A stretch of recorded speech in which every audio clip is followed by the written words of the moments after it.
Saudara yang terkasih dalam Tuhan Yesus Kristus, firman Tuhan yang akan kita renungkan pada hari ini terambil dari Injil Matius pasal yang ke-9 ayat 27 sampai dengan ayat yang ke-34.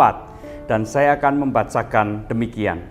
Ketika Yesus meneruskan perjalanannya dari sana, 2 orang buta mengikutinya sambil berseru-seru dan berkata, "Kasihanilah kami, hai anak Daud."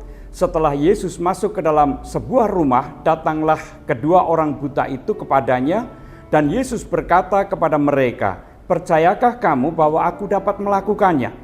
Mereka menjawab, "Ya Tuhan, kami percaya." Lalu Yesus menjamah mata mereka sambil berkata, "Jadilah kepadamu menurut imanmu."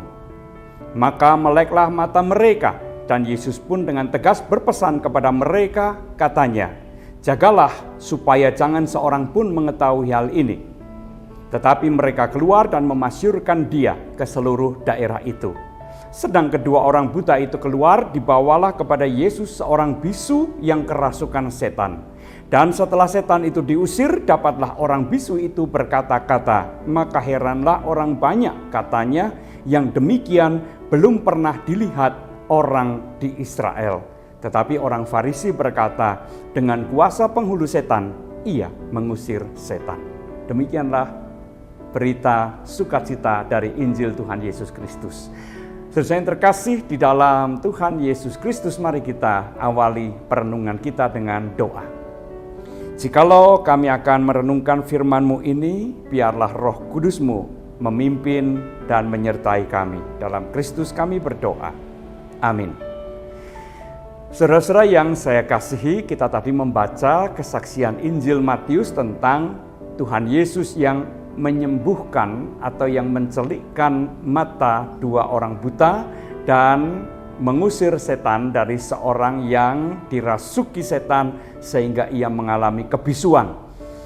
Oleh karena pekerjaan Tuhan tadi, 2 orang buta dipulihkan, demikian juga orang yang bisu disembuhkan.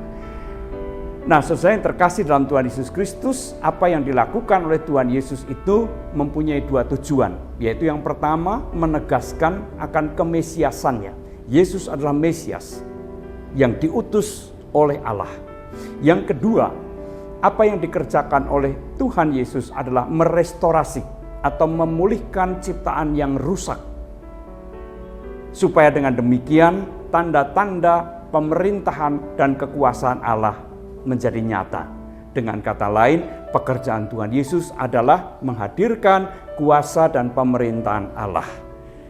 Membuka mata orang yang buta dan memampukan orang yang bisu berkata-kata. Nah, saudara yang terkasih dalam Tuhan Yesus Kristus, banyak orang yang buta dan bisu untuk menyaksikan pekerjaan Tuhan di tengah-tengah dunia ini. Banyak orang yang melihat dunia ini dengan mata yang sangat suram, bahwa di dunia ini hanya kekuatan-kekuatan jahat yang merusak dan menghancurkan ciptaan Tuhan. Namun mereka tidak menyadari bahwa di tengah-tengah kuasa-kuasa kegelapan yang merusak dan menghancurkan ciptaan Allah, tetaplah ada kuasa-kuasa kebenaran, kuasa-kuasa kebaikan, kuasa-kuasa Allah yang terus-menerus memperbaiki dan memulihkan ciptaan Allah yang rusak. Nah, kalau kita hanya melihat kuasa-kuasa yang jahat tadi, kita menjadi seperti orang yang buta dan orang yang bisu. Tuhan sudah memulihkan kita supaya kita melihat pekerjaan-pekerjaan Tuhan yang begitu nyata di dalam dunia ini. Dan bukan hanya melihat atau berkata-kata, tetapi kita juga dipanggil untuk ikut ambil bagian di dalam pekerjaan Tuhan yang memulihkan kerusakan-kerusakan ciptaan Tuhan, baik itu manusia maupun juga alam semesta ini. Supaya dengan demikian tanda-tanda kerajaan Allah juga boleh dihadirkan. Setiap kita memiliki porsi yang berbeda-beda. Setiap kita memiliki panggilan dan bagian yang berbeda-beda. Kita jangan berpikir terlalu besar, tetapi mari kita mencari apa yang dapat saya lakukan di dalam keberadaan saya, di dalam keterbatasan saya, maupun juga di dalam porsi saya, untuk ikut serta memulihkan ciptaan Tuhan.